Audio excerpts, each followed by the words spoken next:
travelers, and welcome once again to the Before and After Show on YouTube. As always, I'm your co-host, MJ Smith. And I'm Michael Moray. And I hope you had a good New Year, good Christmas, good holiday, all that fun stuff. We're here to kind of wrap up our 2016 movies by talking about our favorite movie of the year, and we have some other stuff in store. We're going to talk about our favorite movie moment and kind of some honorable mentions. You know, this is just our one favorite movie of the year, and we saw more than one good movie this last year. Yes. So, yeah, we're going to talk about that. So, Mike, what are a couple honorable mentions that you have? A couple honorable mentions. One is La La Land. Okay. I think I really wanted to make that my favorite movie of the year, but I actually feel like it fell short a little bit. Okay. In some ways. And I don't know where it's going to land on your list, but we could talk about it now if you like. No. Okay. All right. Well, I'll wait. We'll have an interesting discussion about this now. Yeah. Another honorable mention to me was I really liked Civil War, man. Like Captain America was really good. It was really good. It was just a lot of fun. It had just a lot of good arcs in it. Like it's the best acting that Robert Downey Jr.'s had in that series for a while. I know that it's kind of, you know, a comic book movie choice as one of my favorite movies is not like the most highfalutin kind of choice, but man, I had a great time at the theater watching it. Yeah, it's really good blockbuster filmmaking. It made it onto my personal top 10 of the year. Yeah. For me, Hell or High Water has got to be talked about. Yes, that was going to be one of my choices as well. Yeah, did you see it? I finally saw it like 2 weeks ago. Yeah. It's so great, man. Yeah. It's so good. It's so well acted, and like that script is really good. Yes. It's really tight. That's exactly what I was going to use. The movie it's this great, like, it feels kind of sprawling, but also kind of sparse, and like the world feels like that too. The world feels very lived in. Yes. There's one of my favorite moments of the year is this really simple moment where Jeff Bridges and his partner are sitting outside this cafe, and they're talking. And just in the background, you see the waitress that had waited them on the inside, who's hilarious. Yeah. You see her just kind of leave for her break or getting off her shift. Like, she just walks by. There's no bearing on the plot, but it just, like, it solidifies that world. It feels very real. Yes. Oh, those characters feel very real, too. Mm-hmm. Yeah. I think that's by far Chris Pine's best work. He's incredible. He's really good. I want to see him in more things, honestly. Yeah. I was really skeptical about that guy in like the first Star Trek reboot, but he's really grown as an actor. He really feels like a lived-in, well-thought-out character. And like the plot is simple, wouldn't you say? Yeah. But it somehow works really well. I think it's because of the simplicity in some ways. Yeah. And the world is just, I don't want to say it's one you want to live in, but it feels I don't know how to describe it. It does feel lived in. It's tangible. It's a very tangible world that he created. Also, Ben Foster's incredible in the movie as just kind of this unhinged guy, and I know, you know, that's kind of become, I would say, probably since 2008 with Heath Ledger. Those have been kind of in vogue for character actors to be doing, but I think Ben Foster sells it, and, you know, in a different way. He's doing it with a purpose. He's not just all about the chaos of it. It kind of seeps through that it is, but he's also got reasons behind it. I don't know. It's really great. The chemistry between Jeff Bridges and the guy who plays his partner is incredible. There's a dig at Joel Osteen, which is great. Yeah, go see Hell or High Water. Yeah. It is real solid. Yeah, and also one other thing about it, it doles out information extremely well. Like, because you don't really know what the ultimate game plan is behind these bank robberies that they're doing, but then later on in the movie you kind of understand, like, oh, he's doing it for this reason, and then here's what his ultimate game plan is to, like, get himself out of the situation, get the money to his family. Yeah. And so I thought that was really just some great script writing. Yeah, it really is. Another honorable mention that I have, that I think people may have slept on. It was weirdly, the release model was really weird. It was only released on Hulu. It went to a handful of theaters, but that's 8 Days a Week, The Touring Years. It's a documentary about the Beatles, specifically when they were on tour from, I think, 1964 to 1967, 66, right around there. It's just crazy to see the extent that Beatlemania. I think that's the best movie that has illustrated what it was like for them. You know, and I think it's really easy to write off like, oh, you know, celebrities have it hard, but like these guys had it rough, man. Like they couldn't do anything. Like they were completely paralyzed in their normal life, and the only reason they turned out halfway okay is because the four of them were going through it together. You know, if it was just one person that had that amount of people after them the whole time, I mean, Elvis. Yeah. Like Elvis did not turn out okay. Because he was very isolated. And these guys were isolated, but they had each other. And, you know, it was just a really good glimpse into what that world was like. And then how ahead of their time the Beatles actually were. You know, if you've ever written the Beatles off, watch this movie. Because they were doing so many experimental things in mainstream popular music that couldn't be accomplished live, so they had to stop touring. And it was the way they found out was hilarious because they were touring in America and playing stadiums, which PA systems at the time could not handle stadiums. So they were plugging into just the announcer PA systems to play their music at these stadiums, which I can't imagine how that sounded. They also, and so then they went to Japan, and Japan audiences are very quiet. And they were able to hear themselves. And they were like, oh, this sounds like garbage. So they ended up stopping touring because the music they wanted to make could not be played live. And it was just really, it's a really interesting documentary. It also clues you into actually how good of musicians those guys were. I think a lot of people, the consensus behind them tends to be like, oh, they were just a pop band. Yeah. And like, no.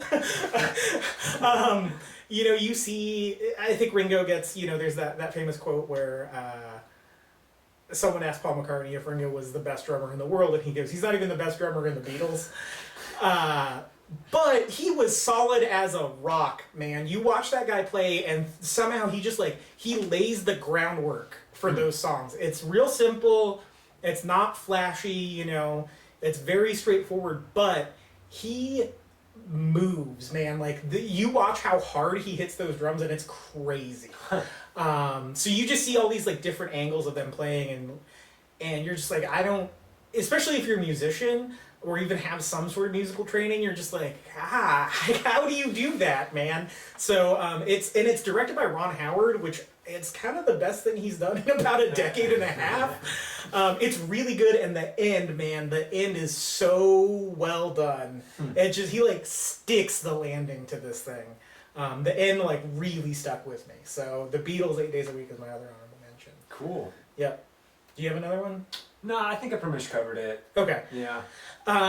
Okay, so before we get on to our favorite movie of the year, we're going to talk about our favorite movie moments of the year, which are specific scenes or even just things that happened in movies that we saw this year. Mike, what were some of yours? Do you have any? Obviously, we have to go with the airport fight in Captain America Civil War. That was really great. Just really well done in terms of how many characters it was juggling and making it fun, but also dramatic. It's probably, like, in some ways, the highlight of comic book movies inside. Like, yeah. It's kind of like a culmination of a lot of things that they've been building Specifically in the MCU. Yeah. I have to go and think about a couple more, but I'll leave it to you for now. My favorite one is Sabotage in Star Trek Beyond. Yeah. That is one of the best pop culture, I think, moments out in the whole year. Yeah. And it shouldn't work. Like, on paper, it sounds super dumb. Yeah. But the way, it's so well earned in that movie. I loved that movie to begin with. I thought that movie was great. I think it might be the best blockbuster that came out this year. I love that movie. Yeah. But specifically the Sabotage scene was so, like, they went out of their way to set it up. And it was so perfect when they did it. And, you know, they took this dumb piece of trivia from the new Star Trek movies, which is the song he's listening to when he steals his dad's car at the beginning of the first one, and made it the climax of the third movie. And, man, it's just really great. And it's just it's perfectly edited to the song, which I thought was great. Justin Lin, I think, it might be the most underrated director Yes. out there right now, I and I agree with think that. that's weird to say because he is behind $1 billion franchise in the Fast and Furious, but I feel like those movies get written off. Yeah. And I think a lot of people had written off the Star Trek movies, and he brought them back. And if he comes back for a fourth one, I'll see him. Oh yeah, definitely. Yeah, but that sabotage moment was enough to make me kind of sour on any other pop music used in movies this year, outside of just like the bad ones like Suicide Squad. Even when it was used okay, I was like, yeah, but it's not the sabotage sequence. Yeah, I really like the ends of Hell or High Water, just the confrontation between Chris Pine and Jeff Bridges. Mm-hmm. I really love that scene. It's understated. To summarize really quickly, Chris Pine's character gets away with a robbery, but then they can't really pin it on him, and his brother dies, and Chris Pine has been basically building up like this bank robbery scheme to go and pay for his family's future, and Jeff Bridges is the sheriff trying to go and catch him, but he doesn't catch him in the end because of loopholes and stuff like that. He just can't figure out a way to pin it on Chris Pine, and Jeff Bridges' partner dies. Yeah. In the process of this whole thing, and Jeff Bridges, like a while after he goes and retires, goes and meets Chris Pine at his ranch, and they have like an understated kind of like verbal war going on between each other, and then Chris Pine's family comes back, and so they can't really go and shoot each other and kill each other as much as like probably both of them want to. Yeah. But it ends with like this promise that like that maybe Jeff Bridges is gonna come visit him someday and finish the job, and then they kind of part their separate ways, and there's just simmering tension the entire time. And I really like how that scene plays out. It's such a great crafted scene, and it's perfect for the way the movie was constructed to end that way. Oh man, it's so dry and great. It's, oh gosh, that scene is so good. I thought about that movie like every day for 2 weeks. Yeah, it's understandable. Yeah, I think there was some great visual storytelling in that movie too. I really, really liked that movie a lot. Yeah. I think another one, the third act of Rogue One. Yes, which is what I will get into in a bit. Okay. Yes, and also the introduction of Katana in Suicide Squad. I mean, she's got his back. I would advise that you stay away from her. Her soul steals the sword of its victims. And we can't let favorite movie moments go without talking about the entirety of The Shallows. Yes, that cast, that premise. Nailed it. Good. But yeah, here's this is the moment you have all been waiting for, the few of you who are watching. This is our favorite movie of 2016, and this may not be the best movie, this is just our personal favorite movie, and if we didn't talk about a movie you wanted us to talk about, I don't really care. But yeah, these are our favorite movies, the movies we had the best time watching or we thought were just great. Yeah. So Mike, do you want to start? Yeah, Rogue One. Really? Yep. I tried really hard to pick a different choice, but I kept on coming back to it because I really dug that movie. Don't get me wrong, it's probably not the best movie of the year. It technically it doesn't qualify for a lot of different things, but it was my favorite. I really enjoyed that movie all the way through. I thought the action was great. I dug like the war angle that they took with it. It really finally put the wars in Star Wars, as people go and say. But more than that, like, I liked the characters. Yeah, that's because they're good. Yeah. I know that some people criticize them for being underdeveloped, but this movie's really Jin's movie, and I really liked her. Yeah. I really liked Galen, her dad. I liked Krennic, the bad guy. I also just liked the supporting cast around Jin. They didn't have to go and have these full fleshed out arcs, but in the way that they acted and they communicated with each other, especially toward the end of the movie, told you a lot about them.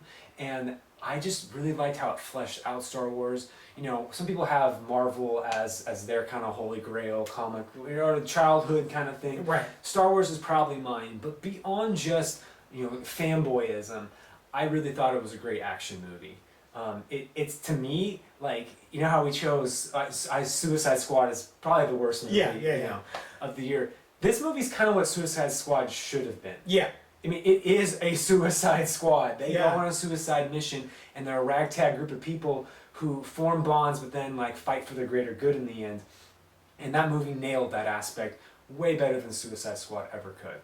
And so that's why it's probably my favorite. And the last act is pretty freaking great. Oh man, that's so good. It's a really solid movie. I've seen it twice now, and I actually had tickets to see it twice before I'd even seen it once. Mm-hmm. And about halfway through the first viewing, I was excited to come back the next day and see it. Yep.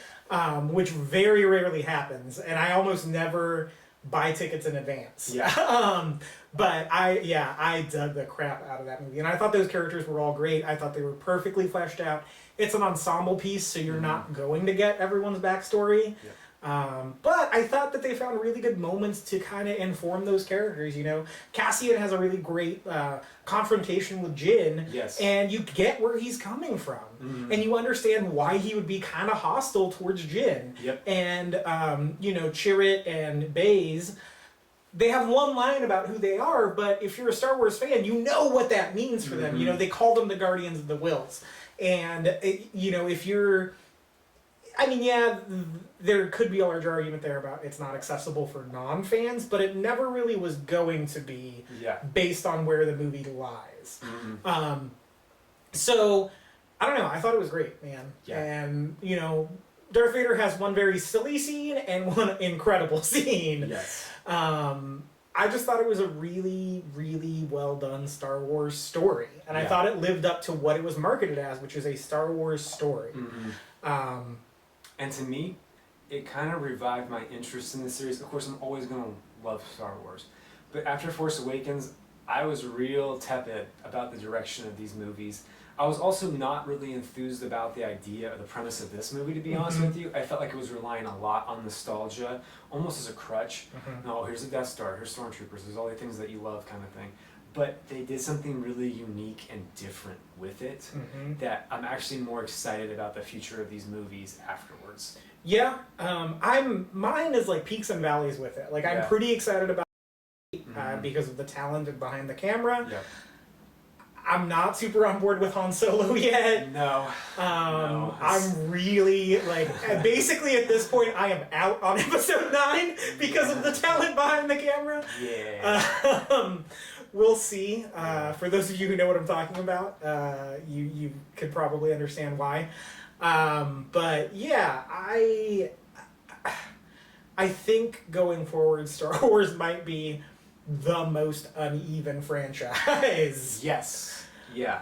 But that's okay with me. It means that they're doing something different. Well, Force Awakens is but it means that they are trying different things. There's a lot of rooms and direction for them to go in, and I'm interested to see where they take it. Not Han Solo, though. Yeah. Yep. Yeah, I agree. My favorite movie of the year is the movie I've been saying all year is going to be my favorite movie of the year. If you have listened to anything we've ever done, it should come as no surprise that La La Land is definitely my favorite movie of the year, which is saying something. I mean, I loved Whiplash, Damien Chazelle's last movie, but I really didn't like Ryan Gosling until this year. Oh, yeah. It basically took Ryan Gosling talking for me to come around to that guy, and for me, this was the year of Gosling. The Nice Guys is another honorable mention. That movie's incredible. He's great in that movie. Still need to watch it, so don't crucify me. Oh man, I really want to watch it with you. Actually, yeah. But yeah, La La Land. It's Damien Chazelle, the guy who directed Whiplash. It's his follow-up to that. It's a musical about these two people who are creative types in Los Angeles, just kind of trying to make it. And that's about it. that's really all it's about. Pretty much. It co-stars Emma Stone. I loved almost every second of this movie. I need to see it again because the end was really jarring. You talking about the dream sequence? Or that and just like the jump in time. Yeah, okay, I see. It was just, I didn't know it was coming and it caught me off guard, which is good because the movie kept me on my toes. Yep. But it also with the dream sequence, I wasn't sure that it was a dream sequence. Yeah. Because there is a magical realism that is inherent to musicals. The movie ends on this dream sequence that seems like it might be reality. Yeah, for a second there, I almost thought it was. Yeah, to the point where I thought it was going back to like an earlier time in the movie and saying like the movie from that point forward was all a dream and now this is what actually happened. And I was very like thrown off by that. that's not necessarily a bad thing, but I think I would appreciate it more now that I know where it's going. Yeah. I thought the camera work was great. I thought Chazelle shot the crap out of this movie. Yes. There are just so many great long shots and really complicated dance numbers that are shot in one take, with no discernible hidden edits as far as I can tell. Some of the scene transitions are crazy good. He does this one scene transition with a fan that one of the girls is holding in the second song. Oh, yeah. She holds a fan in and pulls it to the side, and it acts as the fan acts as a wipe across the camera, and I was like, oh my goodness. Yeah. Really great use of colors too. I mean, like purple skylines and that sort of thing. And Emma Stone and her 3 friends or whatever having different colors associated with them. So I agree with that as well. Cinematography is great in general. Yeah. And I think thematically it kind of hit home. You'll be hearing a bonus episode of the podcast between myself and Corey Tyndall. It's kind of us just gushing over the movie for about 40 minutes, but, I think as, I don't live in LA, but as someone with a creative mind trying to get all this off the ground, it hit kind of close to home. Yeah. I think thematically. And so, which has been, I've noticed, kind of existential crisis inducing for a lot of my friends. I kind of knew it was going to happen, so I was more prepared for it. Also, Don't Think Twice earlier in the year, that's what set me off on it. I saw a tweet that said, the message of Don't Think Twice is, hey, sometimes you never achieve your dreams. And the message of La La Land is, hey, let me sing that for you. Yeah. Basically, yeah. I also I thought the performances were good across the board. I liked Emma Stone in this movie. She was really great. Ryan Gosling's great in the movie. It doesn't matter that both of them would be insufferable human beings if they actually existed. True. But I like this idea of Ryan Gosling being kind of this neurotic, twitchy guy. Yes, more than just being some chiseled, handsome leading man type. I agree with you. It seems to fit more of who he actually is. Yes, exactly. Not to say that he isn't acting, because he still is. Yeah. But it feels more genuine. Yeah. Another great moment in this movie is the John Legend scene. Yes. When he performs with him. I thought that was really well shot. I actually think that's a good song. Yeah, I kind of dug that song. Yeah, it's pretty good, man. But yeah, it's La La Land. See, I really wanted to go and put that top of my list too, but some things held me back. Okay. I feel like the beginning of that movie, which opens up with this really great one-take musical number out in the freeway of LA, and it ends with a really good gag, which is that everyone's talking about the sun and all this stuff, and then it's winter, and that's what winter is supposed to be. It's California is awesome. We don't get winter here. We don't get it. I feel like the beginning of that movie sets such a high bar that the rest of the movie doesn't clear it almost. Okay. I also feel like for a musical, it's lacking in music. That's fair. There's a point halfway through where there's almost a 40-minute stretch where there's no music happening, and maybe it's unfair. Maybe that's an unfair criticism, in terms of I'm just having expectations of things. They're this is the way a musical should be, and blah blah blah. Right. But at the same time, if you're gonna go with the format of a musical, it feels like to me you should embrace that format, and it almost gets embarrassed by it, or just forgets it's a musical. Yeah, I think those 2 opening numbers are back to back. Yes. And really bombastic. Yes. Both of them. Yeah. In a good way. Oh yeah, totally. They're both really good numbers. Yeah. That second scene when the dude jumps in the pool, I thought was great, and the camera's spinning and everyone's dancing around the pool. Yes. And then the transition of that into everyone just becomes this massive swirling colors, and then it's the next scene. But yeah, those are kind of the biggest bombastic musical numbers in the whole movie. Yeah, and then it kind of disappears for a while. Yeah. And there's a lot of score.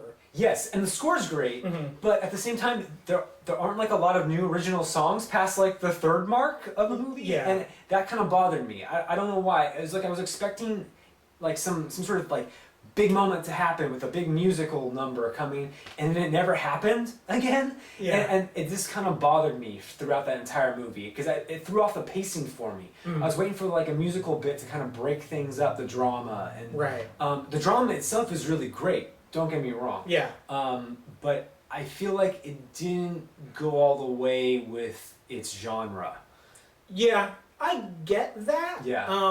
But I also do think that the counter argument to that is it doesn't have to. Like that. Yes. Like there's no set rules for what a musical should or should not be. Right. I think I would say Disney movies that are considered musicals might have that too. Yes. And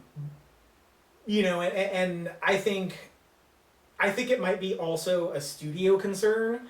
I think it's movies where everyone's singing all the time don't test very well. Good point. I think Les Mis, the adaptation of that was a big criticism with everyone, is that, oh man, it was so much singing. The film adaptation of Rent, I remember someone coming in, I remember that movie came out when I was in high school, and one of my choir friends came in and was like, they sang for 2.5 hours. Yeah. And so I think they may have forced some musical numbers out of the movie. That's fair. But I think on the whole, it kind of doesn't matter to me either way. Yeah. I think that Gosling's performance and Emma Stone's performance and their chemistry together is nuts. Yeah. It's crazy good. Mm-hmm. And just the way, like I said, the way Chazelle directs it is great, and just the undertaking that these two had to carry this movie on their shoulders. Yes. In a huge way.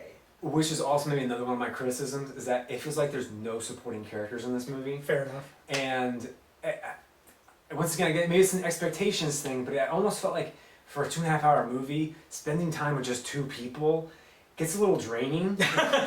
Like, I almost wanted to break away and like develop some other person, have some other subplot going on or something. I mean, John Legend is maybe the closest person who comes to... he is. But he still isn't really fleshed out. There's something hinted about him that's interesting, but it's not very fleshed out to me. And I kind of wanted just like one other person or just something else there. And what's there is good. It's maybe just an expectations versus reality thing.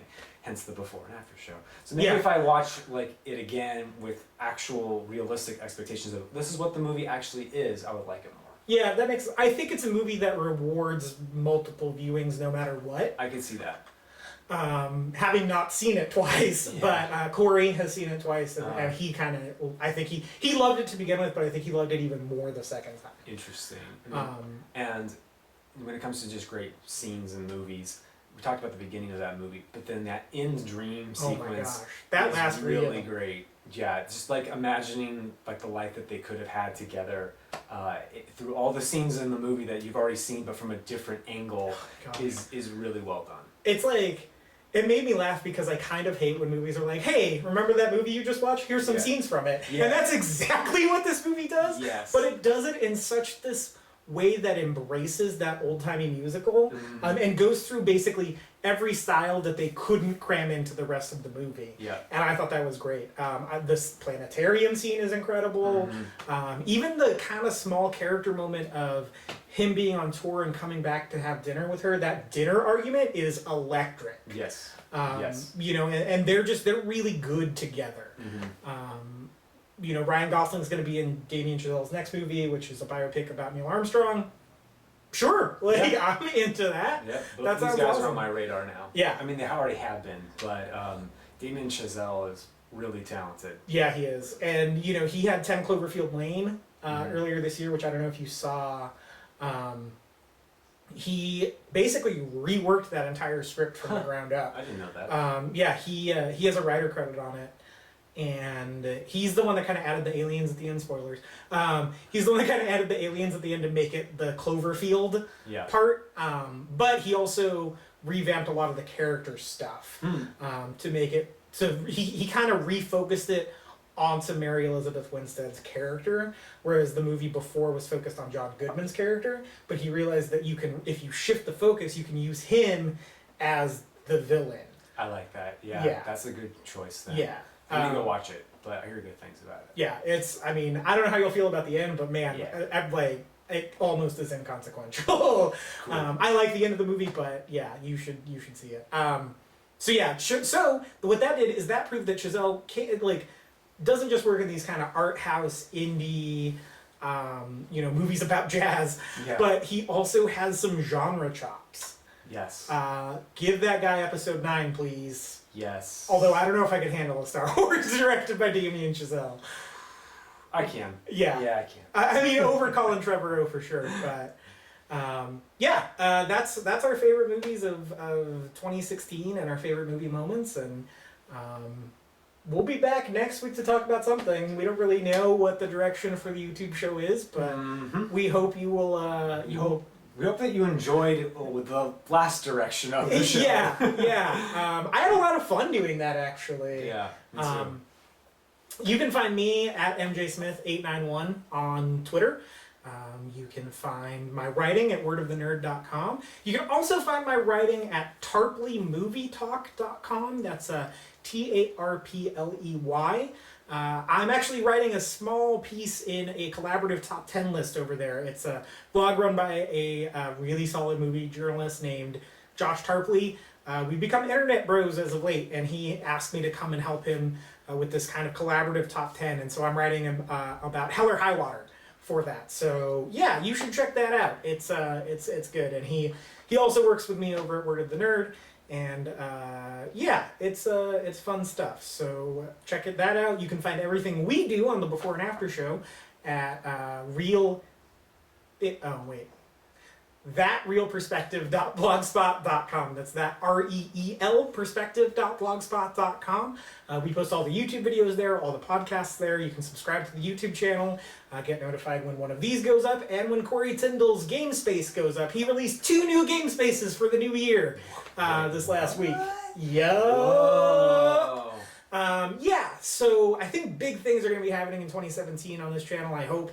You can find the podcast that we do every week, myself and Ryan Buell, at SoundCloud, iTunes, Stitcher Radio, Beyond Pod if you're an Android user. It's just called the Before and After Show. Comment, like, subscribe down here, share with your friends. Thank you guys for watching. We appreciate it. Thank you. And until next time, remember, we're the bad guys. The bad guys. We're the bad guys. The See? ones who are bad. Can you hear it? They're coming for us. 'Cause we're the bad guys. Bad guys.